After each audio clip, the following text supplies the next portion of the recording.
El mundo pues amanece con más de medio millón de casos, un poco más de 24.000 muertos. Francia entra en esa lista peligrosa. Ayer hubo 365 fallecidos en un momento en que Estados Unidos es el líder mundial de casos infectados con algo más de 82.000. Ayer ya pues cerca de 3 millones de norteamericanos están cerca de perder su empleo. Eso es lo que está pasando hoy en el mundo, don José, en un momento en que Panamá se convierte en el primer país del mundo en colocar 2.500 millones de dólares en dinero que estará circulante el próximo miércoles. Don José. Buenos días, Fernando. Buenos días a toda la audiencia, a usted, a nuestra audiencia, a usted que nos sigue por radio, por KW Continente y por los canales de Next TV, Canal 21. Hoy es viernes, un viernes complicado, sin embargo sigue siendo viernes. Y ahora usted que está en familia, obligatoriamente, entonces ya lleva varios días en familia, hoy es viernes, más tranquilo. Trate de meditar y pensar, trate de hablar con su mujer, con sus hijos, con sus parientes, por teléfono. Reflexione sobre todo lo que está ocurriendo. Quizás, Fernando, la noticia más importante para nosotros los panameños, voy a comenzar con ello. Fíjese que mi corbata es verde. De esperanza. Y mi vestido es verde. Porque tengo la esperanza de que más temprano que tarde, juntos avancemos en resolver esta guerra a favor de nosotros. La noticia más importante. Ayer nosotros, Panamá, salió en los mercados internacionales. Como señalaba Fernando, el primer país en medio de la crisis del coronavirus que va al mercado de bonos a colocar bonos. Otros países como los Estados Unidos, ellos lo que están es emitiendo papel moneda. Sí. Eso es otra cosa. Nosotros fuimos al mercado internacional internacional a probar si éramos sujetos de crédito. Y mire lo que pasó. Logramos primero que la oferta era sobre una base de una necesidad de 2.500 millones de dólares que solicitaba la República de Panamá con unos términos muy claros. La oferta para esos 2.500 millones fue de 3 veces más. 7.500 millones de dólares. 7.500 millones. Un poco más de 3 veces. 3 veces más. Eso quiere decir que nuestros bonos son apetecibles porque nosotros somos sujetos de crédito. Además, en la volante que se sacó para el llamamiento que se produjo ayer, se explicaba la calificación de Panamá por todas las agencias calificadas de riesgo que nos colocan en Panamá como país creado de inversión.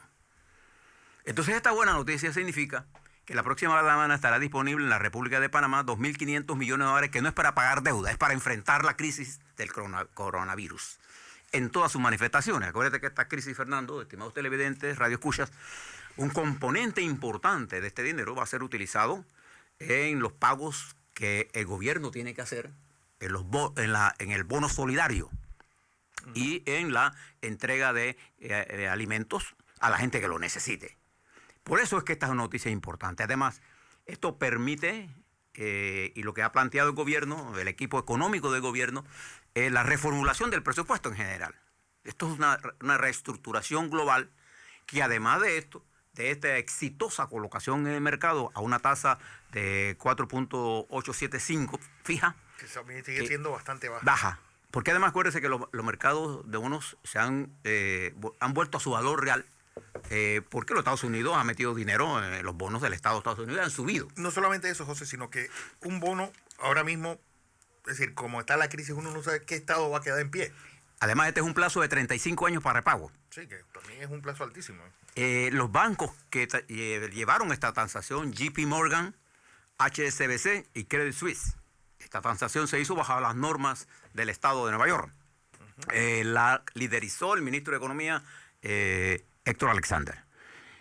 En función de esta noticia importante y buena, lo primero que voy a hacer es felicitar al presidente de la República que lidera el comando de esta crisis y cuyo componente, uno de los 4 componentes de esto, es el equipo que maneja la parte económica que en el caso concreto de este está bajo la conducción del vicepresidente de la República, José Gabriel Carrizo. Participa el ministro de Economía y Finanzas, Héctor Alexander, que es el responsable de estas transacciones. Está también el ministro José Rojas Martínez. Está el ministro de Comercio. Este es parte del equipo económico que está haciendo esta gestión. Entonces, ¿qué significa esto para el mundo y América Latina? Por encima de cualquier país del mundo, el país de mejores calificaciones y de mejor capacidad para esta transacción somos nosotros. En medio de la dificultad que estamos teniendo, lo que le quiero transmitir con claridad es que esta transacción, que es el producto de la acumulación del desarrollo nacional, no es solamente, creo que el equipo del presidente Cortizo, con mucha precisión, con mucho profesionalismo, bajo la conducción del ministro Héctor Alexander, de todo el equipo económico que está detrás de todo esto, ha hecho un trabajo formidable, sí, pero están apalancados, ¿no así?, por la situación de sostenido desarrollo económico que ha tenido la República de Panamá. ¿Y por qué yo le quiero explicar esto? Porque el desarrollo de esta estrategia financiera, bajo las particularidades de la realidad económica del modelo panameño, requiere de una gran inteligencia, de una gran capacidad técnica, de una cordura en el manejo de esto. Por constitución, la definición de esta estrategia es responsabilidad del Ejecutivo. Y quiero hacer el llamado a la Asamblea Nacional que todas estas acciones que se están tomando de legislar al margen de un plan estratégico que ha diseñado el gobierno que dirige el presidente Cortizo, son elementos negativos ante la opinión pública internacional. Aun a pesar de todas estas cosas, la República de Panamá, por su posición geoestratégica, su capacidad de activos líquidos, los activos líquidos panameños no están hipotecados en esto, para que quede claro en esto. Entonces quiero decirle a la Asamblea que esta transacción de hoy deberán estudiarla, porque este es el camino correcto. Estos son 2.500 millones que no son para pagar la deuda pública. Estos son 2.500 millones de dólares que están, claro que nos vas a endeudar. No hay ningún otro camino, Fernando. Sí. ¿Con qué va? ¿Qué ha hecho los Estados Unidos frente a todo esto? ¿Qué ha hecho el mundo entero? 2 trillones. ¿Qué ha hecho Alemania? 750 mil millones de euros. ¿Qué ha hecho Inglaterra? Que ha hecho todo, ¿Qué ha hecho todo el mundo? ¿No? ¿Qué ha hecho China? ¿Qué ha hecho Japón? ¿Qué ha hecho Corea del Sur? Entonces, este camino tiene que ser, en nuestro caso, hecho con mucha responsabilidad, porque pasada la crisis del coronavirus, y va a pasar en los próximos meses, nos va a quedar el peso de la situación global económica y tenemos que actuar manteniendo nuestras infraestructuras productivas. Entonces, creo que hay un camino que recorrer. Por eso reconozco el comunicado que sacó el presidente del Partido Panameñista, José Blandón Figueroa, que de paso es mi hijo. Sí.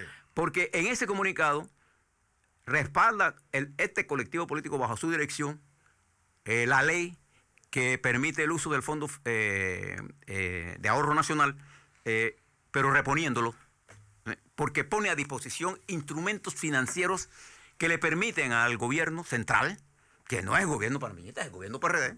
Bueno, el gobierno de Panamá. Y es el gobierno, exactamente, usted dijo la palabra. Aquí no caben espacios para las particularidades y las veleidades individuales. Sí. Aquí el único espacio que cabe es que para que pensemos en el país, en la gente que está sufriendo y que va a sufrir y que vamos a tener que tomar más medidas. De manera que mi primera noticia de hoy, anoche conversaba con el ministro Héctor Alexander sobre estos temas y él está ahora mismo responsabilizado de conversar con otros organismos internacionales para capturar otros tipos de fondos y mantenerlos allí. Y el gobierno va a hacer una explicación del uso de estos fondos, porque estos fondos son para los más necesitados. Claro. Entonces no podemos salirnos con exabruptos demagógicos diciendo que, bueno, ahora vamos al agua gratis, vamos a suspender. No podemos hacer eso. Los recursos que nosotros gastemos en estar subsidiando consumos, dejamos de utilizarlos para estar afrontando el problema real de Panamá, que es la pobreza, y la pobreza extrema, y mantener la estructura económica. Nosotros no podemos creer que vamos a desarrollar el país haciendo a todo el mundo pobre. Ese esquema no funcionó en ningún lugar del mundo. Bien. De noticia de última hora, Boris Johnson da positivo de coronavirus. Mire usted, el primer ministro de Inglaterra. Otro de los que creía que esto era una tosecita. Bien, ahora veamos rápidamente lo que está ocurriendo. Fernando le dio la cifra. Antes, José, quisiera, pues, de parte de todos nosotros enviarle, pues, mi más sentido pésame a todas las provincias santeñas, principalmente a la Villa de los Santos y a la familia Pérez por el fallecimiento de Eudocio Pani Pérez, pues, exalcalde, ahora diputado del Parlacén y una víctima más de la persecución varelista. Así que a don Pani Pérez, a sus hijos, pues, que siempre han estado muy pendientes de la suerte y de toda esa desgracia que le hicieron pasar, pues mi más sentido pésame. Y yo hago extensivo el pésame a toda la familia del Partido Revolucionario Democrático, porque él era subsecretario general de este colectivo. Sufrió mucho por esta terrible persecución que montó el gobierno de Varela contra él, sin pruebas. Y lo dijimos antes de que incluso viniera él aquí a declarar lo que declaró aquí en Next TV. Quiero serle extensiva a su familia. Yo conozco la trayectoria de Pani Pérez y creo que se llevó en su muerte, se llevó un profundo dolor que le produjo la humillación de acusaciones falsas. Acuérdese que la calumnia no necesita pruebas. Y por eso tiene efectividad. Pero es maligna, hace daño. También quiero expresar, aunque ayer Fernando lo dijo, en mi particular caso, mi solidaridad con la familia de Fabián Echévere. Se nos fue un gran litigante, un gran abogado, un gran intelectual, un gran luchador. Así es, Arlín. Así que estos casos son parte de la vida. Bien, pero veamos el entorno en la que nosotros salimos al mercado. Ayer en los Estados Unidos pasaron varias cosas importantes. Uno, hay serias preocupaciones en el sector científico de los Estados Unidos por el avance tan acelerado de la pandemia en los Estados Unidos y en la forma como se ha distribuido. Acuérdense que en China, por ejemplo, la pandemia fue concentrada en una región y ahí la cerraron. En los Estados Unidos está de costa a costa. Esto no es un juego que por eso es peligroso. Y ha subido a una velocidad vertiginosa. Hace un par de días estábamos en Estados Unidos por 40,000. Ahora son 82,000. Y ya hoy Estados Unidos ocupa el primer nivel de contaminación de acuerdo a las cifras oficiales que tenemos. No vamos a discutir qué cifra es más buena que la otra. Sí. Ahora, este nivel de infectación que se ha detectado en los Estados Unidos se debe a un hecho concreto y correcto. Los niveles de pruebas que se están haciendo para determinar la distribución geográfica del virus han aumentado. Como consecuencia, el número de positivos va a aumentar. Claro. Hay muchas regiones de los Estados Unidos que todavía permanecen oscuras. Cuando uno tiene claro el panorama de la infectación nacional, la estrategia, no hay varias estrategias, la estrategia para combatir este enemigo de la humanidad, que es este virus, puede focalizar el ataque ahí donde las áreas son más, como por ejemplo el caso de Nueva York, el caso de Washington, hablo de los Estados Unidos, aquí en Panamá se está concentrando en áreas como San Miguelito, como San Francisco. Y entonces esto permite que la estrategia global pueda focalizarse. Bien, además de eso, ayer en los Estados Unidos, otra fuente de preocupación importante, recuerde que ocurrieron dos hechos. Por un lado, los mercados bursátiles en los Estados Unidos tuvieron una recuperación por tercer día consecutivo, pero la recuperación de los mercados financieros no es lo mismo que la recuperación económica. O sea, la economía tiene reglas y el mercado financiero tiene otras reglas.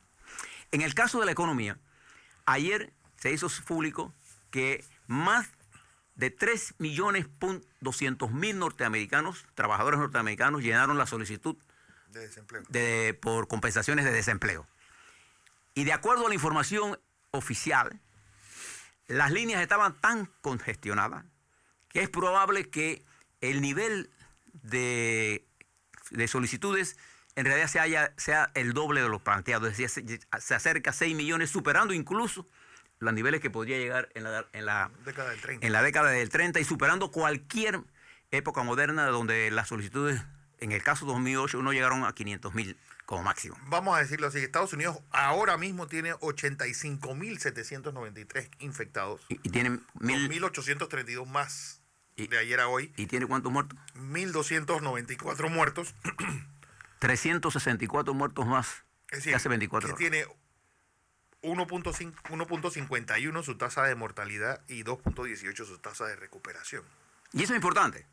La tasa de mortalidad en los Estados Unidos Es baja. Es baja. La de nosotros, aun con el muerto de ayer que se reportó y los niveles de infectados, la tasa nuestra es de 1,3. Nosotros estamos en 674 casos, 116 más que el día anterior, 9 muertos, una tasa de mortalidad de 1.34. Era una tasa de letalidad. Sí, de mortalidad le ponen la Organización Mundial de Salud.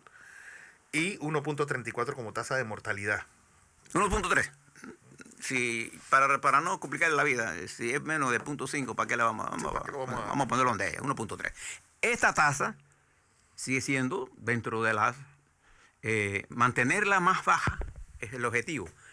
Pero el objetivo de nosotros es cambiar la dinámica, la tendencia de crecimiento de los casos positivos. Ahora hablamos un poco de eso a la vuelta cuando venga a Panamá. Pero en España e Italia sigue el desastre. En Rusia ya Vladimir Putin se dio cuenta que la pandemia es real y que tuvo que suspender elecciones y ha tomado medidas de cierre. España, 64.059 casos, 6.273 más. En las últimas 24 horas, 4.858 muertos, 7.58 su tasa de mortalidad. Italia, por ejemplo, que es otro de los casos más terribles en el mundo, pues está con 80.539 casos, 6.153 más que en las últimas 24 horas, 8.165 muertos, 10.14 su tasa de mortalidad. Y ojo con Francia, lo que está pasando también en la República Gala es preocupante, porque es el país que más casos reportó, 3.922 casos en las últimas 24 horas, tiene 29.155 casos, ya han muerto 1.696 personas y tiene una tasa de mortalidad de 5.82. Ahora, fíjese, preste atención a las siguientes cosas. Por eso saqué la primera noticia del bono de Panamá. Ayer hubo una teleconferencia entre la gente del G20, o sea, los dirigentes del G20, en la que participó el presidente de los Estados Unidos, y en esa reunión se discutió sobre los apoyos que ellos en teoría nos darían a los países que hemos sido afectados. Esos apoyos siempre se quedan en palabras. Esa es la historia. La realidad es cuando usted va al mercado. Sí. Y ahí nosotros salimos y tenemos que enfrentarlo al futuro, sí, pero no hay mañana si no resolvemos el problema hoy. Pero además de eso, el presidente de los Estados Unidos ayer conversó con el presidente de China, Xi Jinping. Y voy a hacer una traducción libre del tuit que hace un par de horas colgó el presidente de los Estados Unidos con respecto a esa reunión. Dice, acabo de finalizar, dice el presidente de los Estados Unidos, una buena conversación con el presidente de China. Discutimos en grandes detalles el coronavirus que está azotando a una gran parte del planeta. Ya sabe que es una pandemia. Mira cómo ha cambiado el discurso hace unas 4 semanas. China, dice el presidente Trump, ha pasado a través ha pasado a través de esta pandemia y ha desarrollado un fuerte conocimiento del comportamiento de este virus. Estamos trabajando juntos, muy closely, muy cercano, juntos, con mucho respeto. Opa. Dice el presidente de los Estados Unidos. Recuerda que él hablaba que este era el virus chino. El virus chino. Bien. Creo que en el mundo la situación de complejidad, el G20, Europa, mire que sale Boris Johnson, que tuvo que tomar medidas, el señor Putin, el señor López Obrador, que apareció besándose y abrazando gente por allí. Bueno, ahora subieron a nivel 2 y ojo, que México no está preparado institucionalmente para esta pandemia, para nada. En Brasil, el señor Bolsonaro con su estridente discurso chauvinista, populista, riéndose de la pandemia. De esto no se puede reír nadie, sí, porque hay decenas de miles de muertos ya. Pero además de eso, en Brasil, Petrobras tuvo que reducir sus niveles de inversiones de gastos por la contracción de la demanda y por los problemas financieros de Brasil. El pronóstico para Brasil de crecimiento es de 0. El pronóstico de crecimiento para Colombia es de 0.5. Con unos disturbios sociales. Ayer mataron a algunos líderes indígenas también. Y préstele atención. La denuncia que desde los Estados Unidos se hizo contra el presidente Maduro, acusándolo de que está siendo investigado por traficante de drogas y por una serie de hechos, ha generado una controversia entre Venezuela y Colombia. Prestemos la atención a esto, porque nuestra política exterior debe ser muy cuidadosa en el manejo de esto que está pasando allí. Sí. No hay la menor duda que Venezuela requiere, sin duda alguna, una vuelta a la democracia. Yo no estoy discutiendo eso porque nosotros aquí somos partidarios de la necesidad de un entendimiento entre los venezolanos para la consolidación de un proceso democrático. Pero ayer surgió un tal Clever, aquí tengo el nombre por aquí, Alcalá, un mayor general desde Medellín, haciendo acusaciones de que él poseía un documento en la que Guaidó había firmado un documento junto con JJ Rendón, en la que unas armas que se incautaron por parte del Venezuela, de revelar una conspiración militar, y hablaba de que Estados Unidos formaba parte de eso, toda una conspiración internacional que obligó al presidente de Venezuela a hacer una de las más serias amenazas que yo haya visto. Yo no sé si ellos tienen la capacidad, pero la amenaza. Nosotros estamos preparados para infringirle, decía Maduro, cito de memoria, un golpe mortal a la oligarquía colombiana. Preste la atención, porque en medio de esto, un conflicto regional de una naturaleza como eso, a un país fronterizo con nosotros, nuestra política exterior debe ser cuidadosamente diseñada. Se está desarrollando en el marco de todo esto un conflicto que no tenemos comparación. A la vuelta vamos a hablar sobre Panamá, vamos a hablar sobre todo cómo se comporta las cifras que nos dieron ayer, cuál es la tendencia de esas cifras, qué cosas debemos hacer en el marco económico. Vamos a repetir la noticia del bono que Panamá ayer exitosamente colocó en el mercado internacional, y vamos a explicarle la preocupación que tenemos nosotros por las actuaciones de la Asamblea Nacional, al margen de la comprensión del modelo económico panameño y de las verdaderas posibilidades de Panamá. Una cosa es la demagogia y una cosa es la realidad económica. Bueno, también añadir, José, que quien está manejando el caso Maduro es el mismo que llevó la acusación del Chapo Guzmán. Un poco para darle más dramatismo a todo esto.